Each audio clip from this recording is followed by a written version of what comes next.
Hello. Steve, there you are. I was about to put Boston back on so everybody could do Uh, some good music. Caught you right before that, huh? Yeah, perfect timing. We are live and online. All right. How are you, sir? Doing well, doing well. So we're going to let. I mean, we could start talking. Let's get going because we already have some folks online, and I like to be on time as best I possibly can be. So thank you all for joining us today. We try to do these events once a month, talking about government, particularly California government contracting events and activities and things that are happening in the government. My name is Matt Kernodle. I own a company called YB Marketing, which is founded on 30 plus years of selling to California government, county, city, state. Joining me today is also Steve Lower.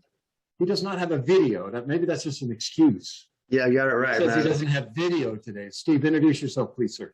Okay, I'm Steve Lower. I own SLP Consulting, and I retired from the state after 31 years. My whole career was with Department of General Services, so that's just a high level, and all of my career was in procurement. So that's pretty much it in a nutshell. Okay, cool, wonderful. By the way, folks, anybody, I'm always looking at the screen for me down here for questions. This is meant to be interactive. Any questions you have? We try to report a lot on what's going on in acquisitions. Of course, that's all the RFPs that come out, RFIs, RFOs. We can talk about all the various definitions. And remember, a very interesting report came out from San Diego Tribune years ago, but I think anybody in sales and marketing to government probably recognize this, but about 90% of all procurements do not go out to bid, meaning they don't go to a formal bid sync or a fiscal. They use CMAS or SLP or fair and reasonable, which is a contracting term up to $10,000 where they do not need other than a singular quote. So part of what we're doing today is discussing procurements in California government, as well as with a focus on SLP. I have my camera's here, but I'm looking at the screen there, so that's why it looks a little odd. So, and as a brief background before we just start asking Steve questions, I reported that using a program which we'll go over shortly called Skippers, which is available free to anybody. There are $601 million in acquisitions in IT goods alone using the SLP, in which state departments, those that report via Skippers, not all report via Skippers, we'll go over that too. And that was 600 million out of 1.2 billion that we reported or that we gathered from Skippers. So it's a very, very popular contracting term. Steve, what year did you, how was it created? Why was it created? What year was it created? Okay, well, I created the program about 25 years ago. And the main reason it was created was I used to negotiate the actual volume license agreements with the software publisher. It was taking 6 to 9 months to get contracts in place. So I put together this letter of offer that our legal at DGS agreed to, where it would only take about 2 weeks to get a contract in place, where the resellers would agree to all the terms and conditions. The publisher wouldn't even have to agree to those terms.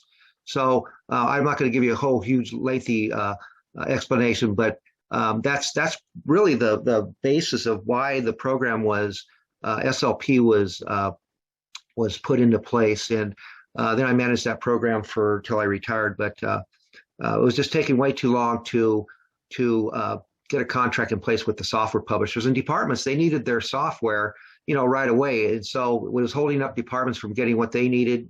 And it was just a way to streamline the process. Okay. And that's it. Would you happen to know offhand, Steve, how many people are under contract right now on SLP? I would say there was like 600 contracts and roughly about 200 and some publishers that are on the program. So one of the things that we hear from buyers in the state, we like to do our best to talk to buyers pre-RFP or during the RFP or after an RFP or after an acquisition is who they use, why they use a contract, and whatnot. And one of the challenges we've heard with small businesses, so we work a lot with certified small business. And as the audience may know, the California government has mandates or guidelines or California code. You can correct me what it actually is, Steve, but that require departments to use a certain percentage of their monies for small business. But one of the concerns has always been the terms and conditions are often not really well known by a lot of small businesses. So they reject the acquisition, or they argue or they debate about the terms and conditions of the state, which in my opinion have always been like, you don't debate it. But from an SLP perspective, how are you, or what are the terms and conditions that you see that well, can you speak to terms and conditions and why the SLP makes more sense, if you will, than other vehicles?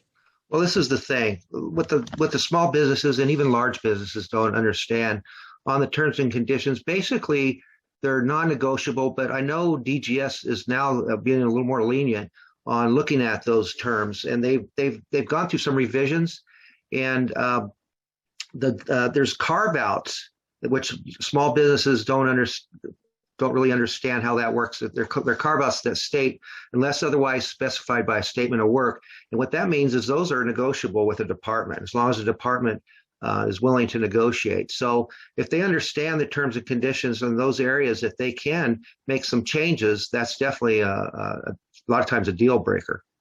Yeah. Are there certain things in the SLP that were negotiable in T's and C's? In the SLP, everything's all incorporated, so all the terms and conditions are all incorporated. Typically, it's kind of difficult because it may put the state at risk if all of a sudden DGS is allowing departments to just make changes. So what I would suggest is if any reseller, or really it's right down to the publisher level, if they have any concerns about the terms and conditions, that needs to be done at the DGS level, because you don't want to get to an agency level and then have issues and have orders held up. That's the real problem. So if there's something that gives a publisher heartburn, then discuss it, with one of the analysts or with one of the managers at DGS and see if you can come to some type of resolution, or maybe they can make some adjustment for your contract. I know, like I said, they're getting a little more lenient that way. So they just don't want to go back in the dinosaur days where we were negotiating all these terms and conditions, because it takes a lot of time. That's why the letter of offer was put into place. So we could streamline the process. Departments could get their product right away. So everything should happen at the DGS level as far as negotiations. And then when it goes down to do your selling, you shouldn't have to negotiate a lot of these terms and conditions. Yeah. So we have a really important question that Dan brought up about small business. And I think we mentioned it last time, but is there an advantage? Like, for example, in a small business acquisition now, we have a 5%. If my bid's $100,000, they will mark it or see it as $95,000, right? But is that same applicable in SLP? Is there an advantage when you are bidding on an SLP? Okay, the 5% advantage on normal bids is not applicable under SLP. However, departments there's language actually in the SLPs that say departments need to purchase 25% through a small business annually. So that's an advantage there. So when they're actually responding to an opportunity, a lot of times these departments are looking for small business because they need to meet their quotas. So that is somewhat an advantage. Also, there is best value in the contracts. Best value could mean, hey, we want to use a small business, maybe to make two. So there's different avenues that they could look at, department can look at to use a small business and benefit them both ways. Okay, good. That's good to know. I did not know that and so there's a couple of different questions here, and we're going to get to these right now. But so you mentioned a phrase that is often used, best value. So that, and the way that I interpret it as a guy that's been in the sales and marketing side is best value means if I'm 100,000 and my competitor is 80,000, but the State Department perceives me having the greatest value or the best value, they do not have to award it to the lowest bidder. Is that interpretation reasonable or correct? Yeah, you're exactly right. Spot on that one. Yeah, if a department, it, it all depends what a department, best value to a department is what they determine as best value.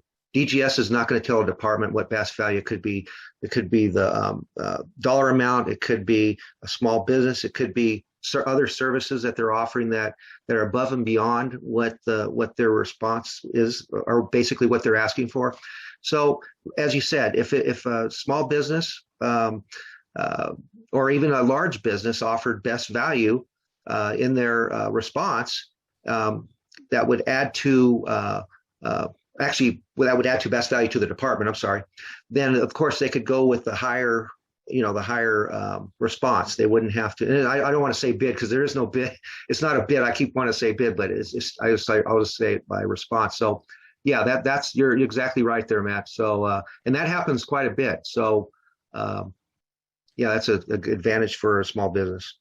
So the reason I bring that up, and it happens a lot in RFPs and RFIs and those things that are advertised, is we will often ask a buyer, for example, the bid specs comes out and it has a product in it and whatnot, and then we will ask, will they consider additional additives like a 6-month maintenance program or quarterly reviews with an IT specialist, not a well-meaning sales type like myself, and add that into the or consider that in the acquisition.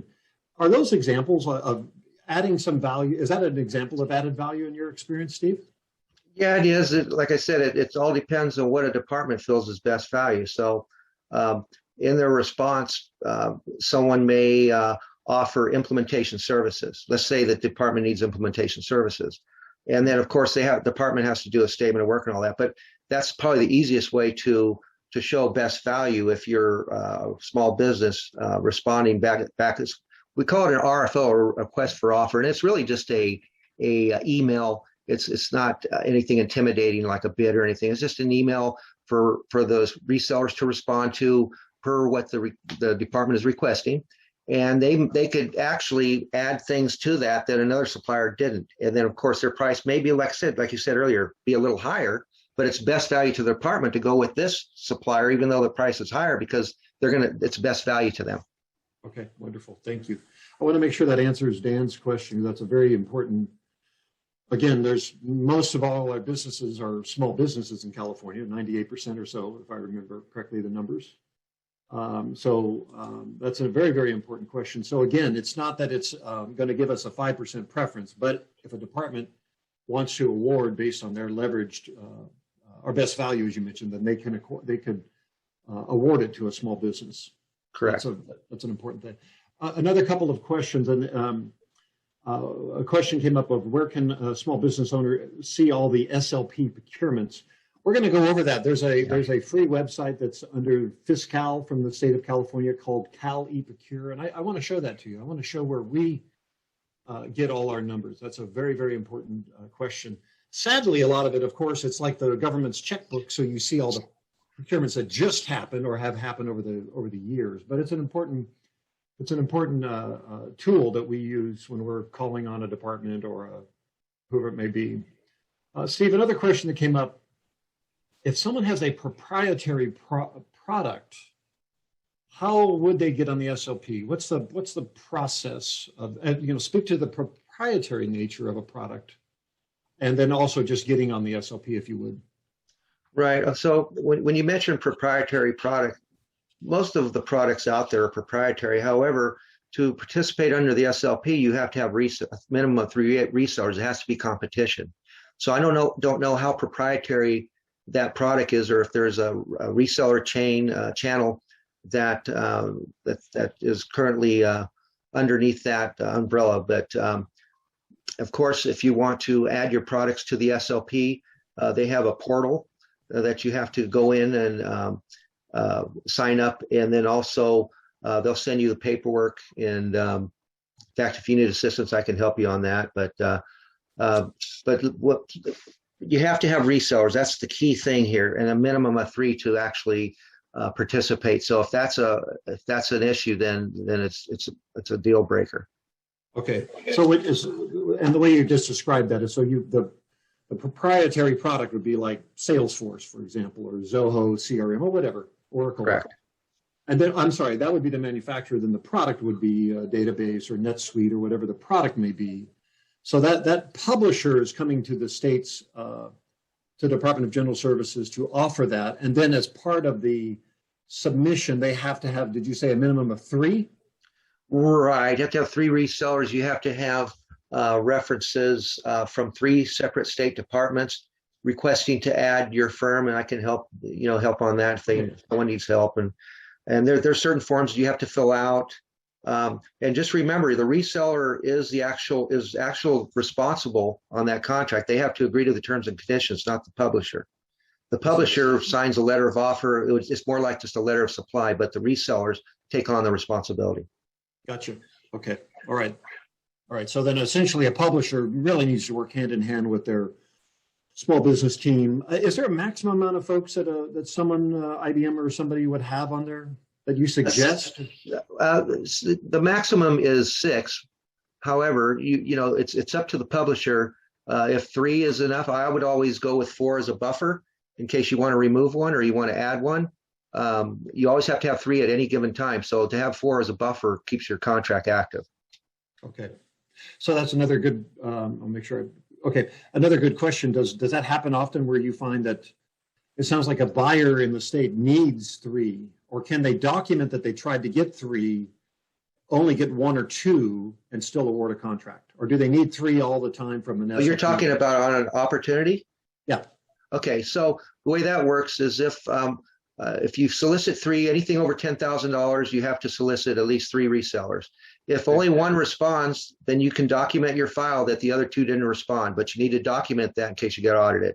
So you can go, you're right, Matt, you can go with the one supplier if only say 2 respond or say 1 responded. You could just go with that one and then document why the other 2 didn't respond. Okay. Why do you think, with the popularity of it, it seemed like the first webinar we did, I reported half a billion. Now we're at 600 million. Is it from a timeliness? Is this a process and an approved process, obviously, but is it just really fast for a department? Is it fast as far as getting someone on board?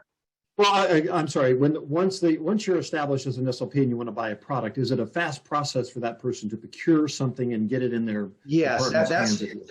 I see. Okay, yeah. You know what? That's why the program has been so successful. If a department needs your product, you're on the program and they need that product.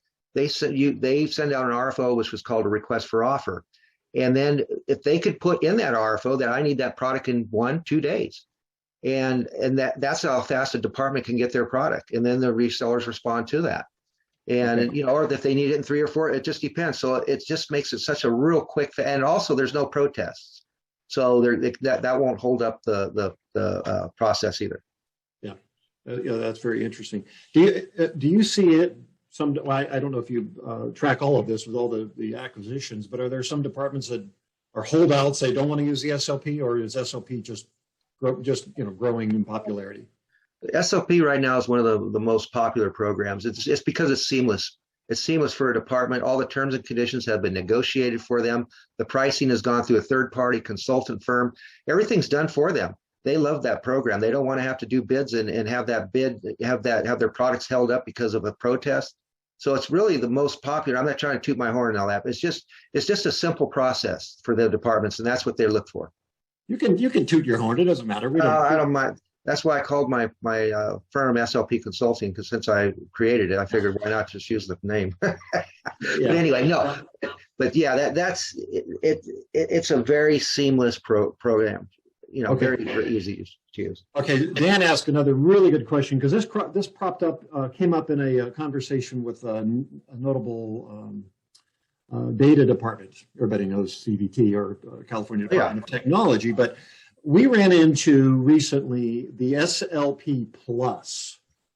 So speak to 2 things, if you would be so kind, Steve. The SLP Plus, and is there anything else that's coming? So what is the SLP Plus? Okay. And what else is coming? If you've got the SLP and now you got the SLP Plus, does that mean something else is coming? So speak to those 2 things, if you would. Okay. SLP Plus is for endpoint security software. That Amy Tong over there, the CIO of the whole state of California, loved the SLP program. So she called me over to see if I could start the SLP Plus program. It's for endpoint security. All we did was just add in terms and conditions from CDT to make it make sure all the requirements were met. And then it's another contract under the SLP called SLP Plus. So it's for endpoint security. All publishers that have endpoint security, I would recommend that they use that vehicle, because I think that's what CDT is pushing all those suppliers to.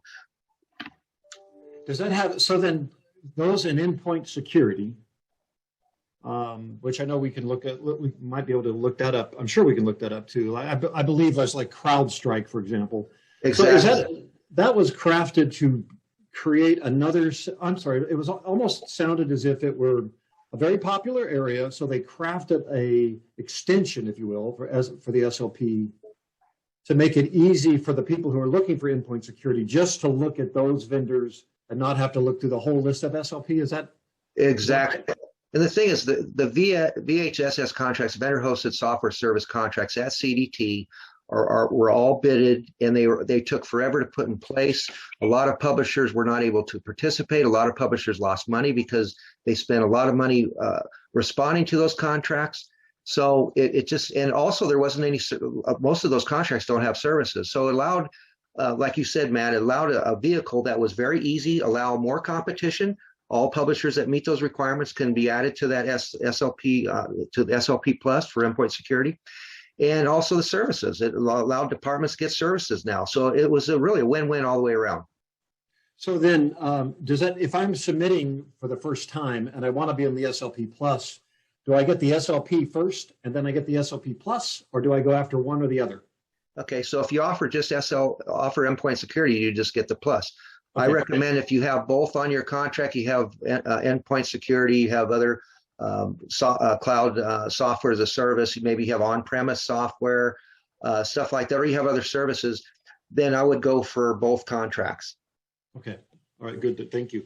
All right, so important question that came up. So I've noticed out of the $601 million, there's only 4 or 5 transactions that were pure services, or at least showed up under the skippers, the checkbook of the state, if you will, under just services.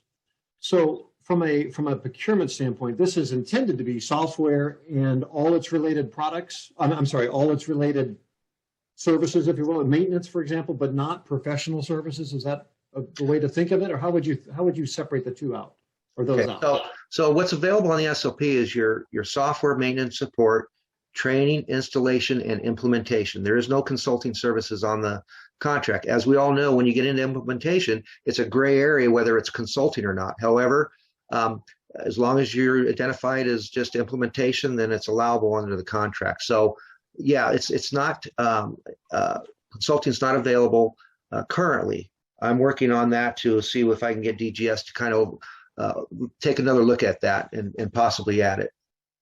Can a buyer combine, or do you find them, like in the case of CMAS, you could have which is another California multiple award schedule for anybody that is just now working on the state. The California multiple award schedule has been around for a while, and it's called CMAS, CMAS, and you can have services and you can have services and product. You could have 2 schedules of CMAS. And then a buyer can combine those, or not combine, but essentially combine the two. They can make an acquisition from both contracts, product and services.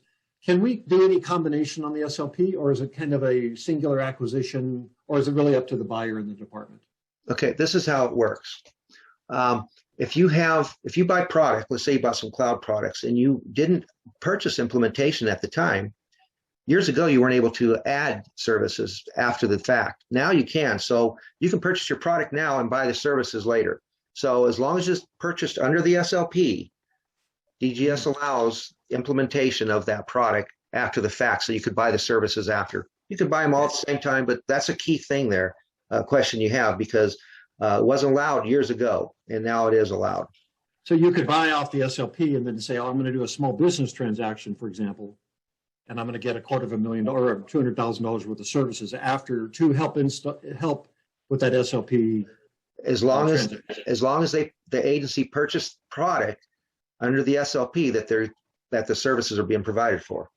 Okay, wonderful. All right, that's wonderful to know. So, big question: what is not on the SLP? So, when I did the invitation, you provided me a long list of things, and you just mentioned cloud, software as a service, platform as a service. Is there anything that's not there that you say you hope DGS gets there soon? Yeah. Now, you just mentioned platform as a service and infrastructure as a service. Those are available now under the SLP. Standalone hardware is not available, and consulting. And don't quote me on this. Currently now they do have software appliances, and that means you have a piece of hardware, but your software is basically the biggest piece on that. It doesn't outweigh the hardware. They're taking a look at that. I don't have a definite answer on that one, so I'm not going to say that they're still continuing that. I have to check with DGS. This was as of last week. There was some issues regarding the statewide contract because the statewide had appliances on there, but it was, I know, anyway, I'm not going to go any farther on that, but I can always check down the road if anyone's interested in adding an appliance software. Okay. And I guess if someone ran into that, they would go to a CMAS, or the SLP would not be the.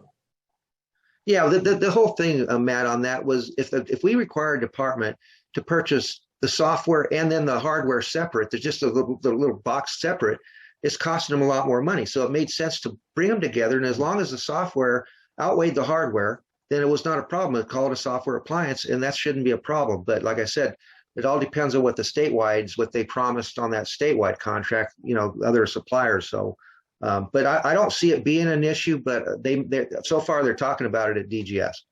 Okay. And when someone comes to you, Steve, and says, okay, it's time, we got to get on the SLP, how do you work with them, and how long do you generally find it takes if they're ready to go and willing to put fingers on the keyboard and help out?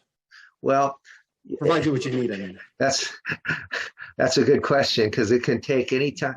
I know when I was working on the SLPs, I could get one in place in 2 weeks, as long as the publisher had all their ducks together, the pricing together, the resellers together. The resellers are spot. That's probably the best scenario you're going to get, because now they have to get references, and the references are just emails. It's not a big thing, but still you got to get references from the State Department. So to answer your question, I'm going to say go with probably 30 days to be safe, and it could take up to 3, 4, 5 months, depending on not DGS, but depending on the legal, corporate, all them getting involved and wanting to know more and massage it, and whether they agree with the terms. There's a lot of factors, in other words, involved on how long it takes. Now, if you get, like I said, you can get it done quick, or you can get it. It can take longer, depending on your legal and corporate people. That's a good point. When we do CMASs, and I know you do CMASs too. Like when they come to the consulting services where you need a signature and the one-page form needed a really good definition, we just ask the client to trust us to and give us the client contact, and we'll write the whole thing and we'll get them to sign it, because it just seemed like it could take a very, very long time before it was done. So I don't know if it doesn't sound like in the SLP process we need a wet signature, as they used to say back in the old days, but maybe they do. No, they're not requesting a wet signature that I know of. I mean, these days you've got DocuSign and all that. So I don't know if DGS has implemented DocuSign, but I'm thinking, I don't think they're because a lot of the workers are working at home now. They're not working, as they were at DGS, working in the office. So yeah, I think you're correct. All right, good. All right, wonderful. All right, Steve. So the bottom line is that it's a very popular program. It's growing every year. The state is adding more product to it. I was going to say stuff, but it's product. And then you have these derivatives like the SLP Plus, which is still under the framework of the SLP, but was generated based on popularity and having its own little catalog within a big catalog of, just as you mentioned, endpoint security, correct? Correct. Okay, good. So that's just endpoint security. The process of getting through requires a team. You got to have the publisher. You got to have the Oracle, the IBM, the proprietary product publisher, and then you have to have at least 3 of your channel partners, hopefully small businesses, I hope, but it could be just channel partners that are going to help distribute that. And that would be at least kind of the minimum to get started in getting the SLP process underway. Does that make sense? Yeah, and also disabled vets too. That's what is key too. Well, please speak to that. I don't. When I every time I talk small business to me, I do think of it all in the same kind of vein. But that's a very, very important distinction: the DVBE, the Disabled Veteran Business Enterprise, and the California State Government. Speak to that in the SOP. Well, it's no, that's okay. It speaks to both. So when they're talking about small business, they talk about DVBEs, disabled veterans. So that's key when departments are making purchases. Okay. So then that channel framework could be small business, disabled veteran business enterprise. It could be whomever the proprietary application company brings with them, essentially. Yes. One last question that came up recently. We had a small business very, very well connected to the publisher, but the publisher did not have them on their list of vendors. They were new, they had sold commercially for decades, and now they wanted to sell to the state. They said they felt a little bit like it was an onerous process from maybe it's just the manufacturer or the publisher didn't want to go through the paperwork. Is it a hard process to add a new person, and is it maxed at 6 then? I mean, add a new channel partner. It's maxed at 6. I have a little little magic I could probably work, but if there's, well, because I promote small business. I always did. I was a small business before I even worked for the state, but so I'm always looked after small business when I try to help them out. But you're correct. They only can have 6, but if that's an issue, then I can help maybe talk to a publisher and also maybe DGS, because this is the thing. Is one more going to really kill the program? No, it's a small business. You're really helping the small business community. So with a little finagling, it's not something you want to advertise, and everybody's going to want to add more resellers. And really, a lot of publishers don't want to have too many resellers, because then the margins aren't going to be, everyone's fighting over the business. Less resellers you have, maybe more money they can make. So, but if it's an issue, I can maybe try to give my 2 cents and maybe help. Okay. Does a publisher and or the resellers do quarterly reports like in the CMAS scenario or CMAS contract? Actually, the resellers are responsible for the quarterly reporting. Okay. And so even if what's a key thing, Matt, I'm glad you brought that up, is even if there's no activity, they have to send one in, or otherwise if they don't send it in, even if they're active, they're delinquent, and that will hold up their if they want to make any modifications to their contract. Okay, and that's quarterly like the CMAS? Yes. All right, wonderful, good. All right, wonderful, Steve. That's it's just amazing to look at. We report on a lot of different markets. Los Angeles County spends $8 billion a year. And they too have small business and local preferences. They have good programs, but a lot of folks just don't have the time to look through them all, to read all the T's and C's and whatnot. So it's very helpful. And folks, we're going to do a live demonstration of the online system. I wanted to show you where all the data comes from. It was one of the questions that came up too. But if anybody has any, I'll keep the chat, the question and answers, of course, open. But if you have any further questions for Steve, just throw them up in the chat window or put them in the Q&A part, and we'll get to them, I'm sure. Oh, and if you need further expansion on questions that's already been asked that perhaps I didn't get to appropriately, then feel free to ask away. Okay, Stephen, thank you. Do you want to hang around while I do skippers? You can chime in and you can teach me some stuff here. That'll be likely. That won't be likely. All right, let me jump right in here. Share this screen. I want to make sure I'm not sharing my Led Zeppelin catalog of music. All right. Steve, can you see that okay? Oh, yeah. All right, perfect. Let me minimize this. So folks, earlier on, someone had asked about where we see, where can we find material on all procurements. Let's talk all procurements. I'm going to hide the meeting.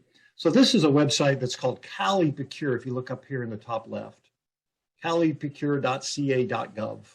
And this is a homepage. This is free to us, the public.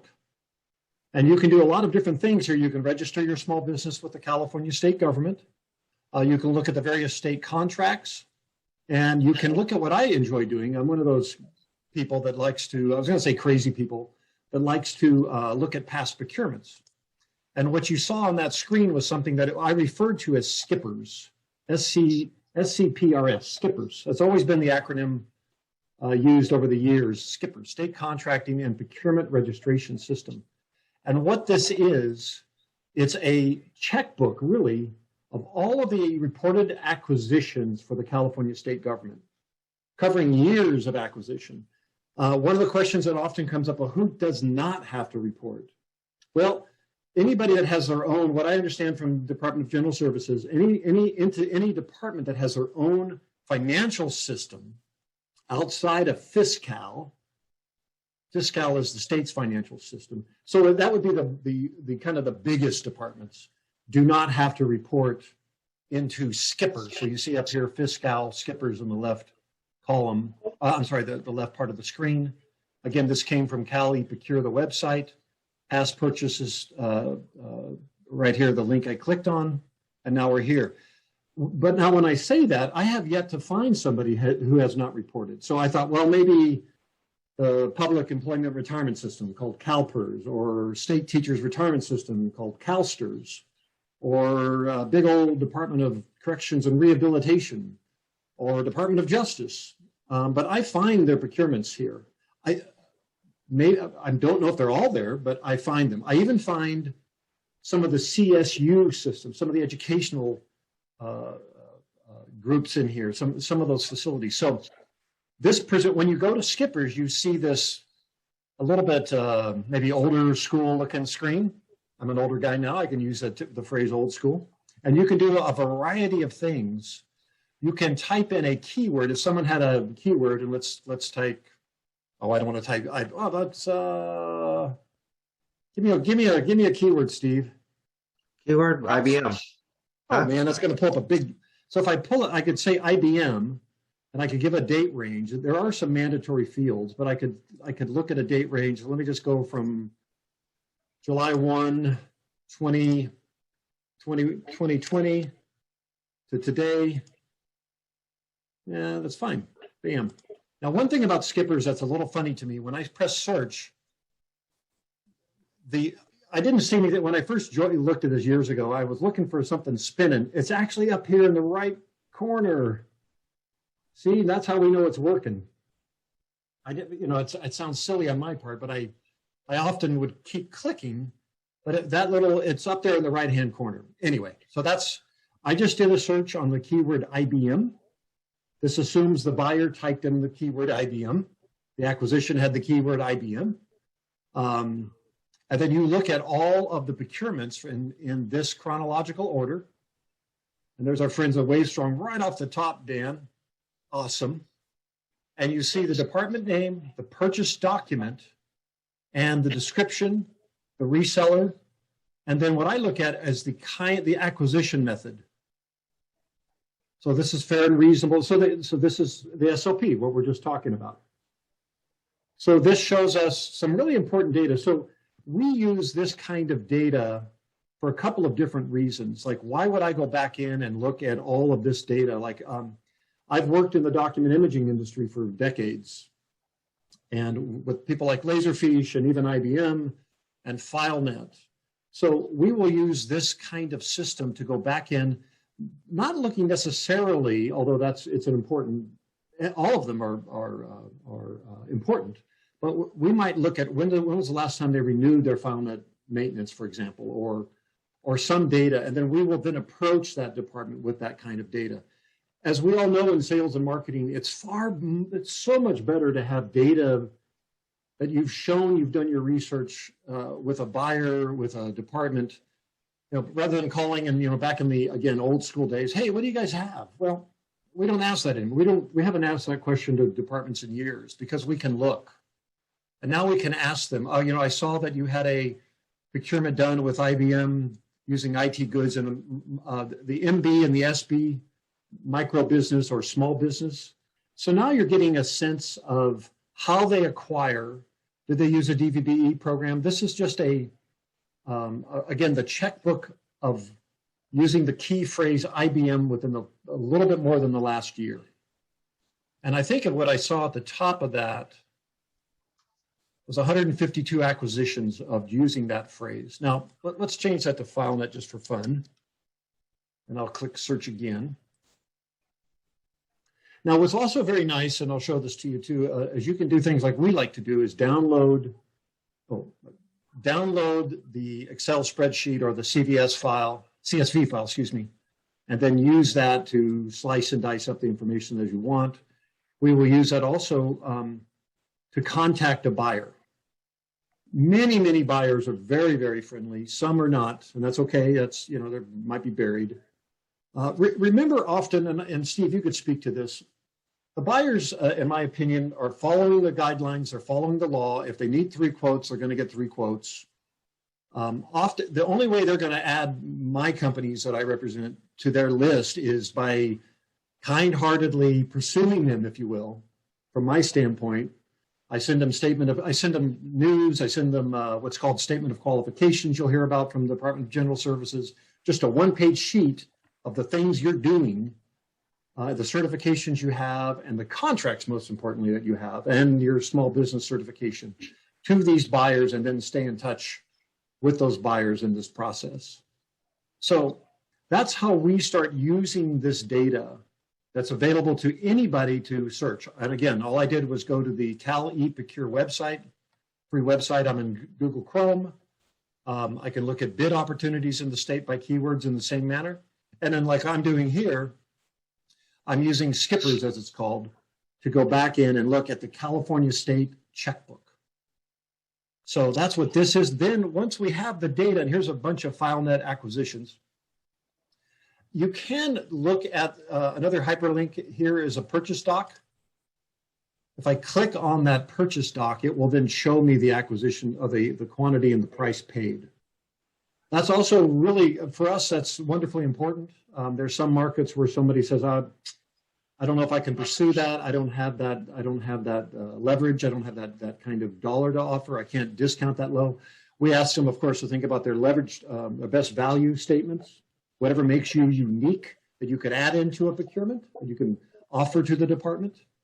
Asking the buyer, would they consider it on the next acquisition? That's important. As Steve mentioned, they're often looking at those kinds of acquisitions, unless it's just a straight up piece of software to procure or whatever it may be. So let me make sure I'm not missing any questions here. I have a tendency just to keep talking. All right, cool. So, and then once I have my results, then we will download by just clicking this button here called download the results, download search results. We do that all the time. And it just gives us this nice CSV. You see the little right window. Don't look to the left like I used to do. Look to the right. That's where the thing spins. And then you can see, for example, like in our list, I'll bring this up. This was where I had downloaded all of, when someone asked, where'd you get the data of $601 million? We downloaded that data. You see up here, we did it by 2 different classifications. I failed to mention that. If you want to look at the acquisition type, you may do that, IT goods, IT services.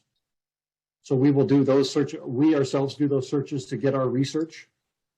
And once we have that, we'll download that file. And it'll look like this. So now I have, here's a list. This is the IT goods at the top left and the name of the Excel spreadsheet. We saved it as a workbook once we're working on it. This is July 1, 2020 through July 1, 2021. And it takes us through all of the acquisitions, and you can see there are a bunch of them. Let me just do Control N and bypass and there is 1,644. And then you can research, and this is where we got our 1.2 billion. 1.27 billion is how much was that acquired through IT goods, reported acquisitions, July 1, 2020 through July 1, 2021. And again, that data is invaluable for us. That helps us. We'll talk to departments. You can sort this, as you folks know in Excel, you can sort by name, department name, or whatever it may be. So really, really good data, free to any user online. You can just go to that website again where I was, Cal eProcure, and search away. And again, just like a strategic plan is used prior to calling a department, a lot of departments now have strategic plans online. DMV does that quite frequently. This also is wonderful background material to connect to people. Another really important question, maybe I ask buyers, do they segment their buyers by product? And many of the larger ones do. So they have a software team or they have a hardware team. And guess who are going to be my new best friends? All those software people that are acquiring for one department. Yes, there are 200 departments plus all the CSUs, plus all the big cities, plus all the big counties. It's a big job, but it's what we do when we're looking into past acquisitions and looking at how people have acquired. So let me just, again, ensure, is there any further questions that we have here, folks? Steve, do you have any questions? I sure don't. So you didn't learn anything from what I just said, did you? I tried, but yeah, no, I did. I appreciate that demonstration. I'm trying to put $5 through the computer for you for that answer. I greatly appreciate that. No, it was great. All right, sir. Thank you kindly. I'm just making sure I don't miss anything on the questions. My little maybe if okay. So I'm going to stop sharing now, folks. And again, oh, here we go. Just make sure I got all those. So to answer one of the questions, where can a small business owner see all the SLP procurements? If you noticed in that list, we had already the bottom left. I had already searched I've already categorized by doing. Here's the big list, if you will. The acquisition method tells me the type, and then we separate those into all of those. Let me just see, where did I put the IT? Oh, right here, acquisition. In our case, it's column M, and then we sort on all the SLP contracts, and we put them in a new list. So that's how we do it. And we'll put them all in a new list and see who's buying and from whom. And for those people who are know of or are part of a disabled veteran business enterprise, you will see your formidable competitor is probably Allied Network. If my memory does me well, it's out of 500 plus transactions, a great deal of them went to Allied. So at least you know who your competition is in the DVBE space, if you will. So and then so anyway, that's how we slice that's where you can find the data and dice up the data. And then again, how we use it is reaching out to the buyers once we have all that data. And as you folks know in sales and marketing, once we reach out once, someone asked me, do they ever get off my target list? I say, no, never. Anyway, but it's all very kind-hearted and fun. And a lot of buyers will give you some really, really good insight. Some won't, but many will. So, all right, folks, listen, we appreciate it's a day after the holiday, a well-deserved holiday. I'll send out material of this and the background and contact information. We try to post on LinkedIn on our Facebook private group where there's bids that come out. And yeah, and if any further question, we'll get you our contact info and you can ask away. Steve, any final words, sir? No, I think you did a great job, Matt. Thank you for inviting me, and I enjoyed helping out if I could, Absolutely. Well, yes, I appreciate your time too, Steve. Thank you, sir. All right, folks. Thank you so kindly, and we will talk soon, I hope.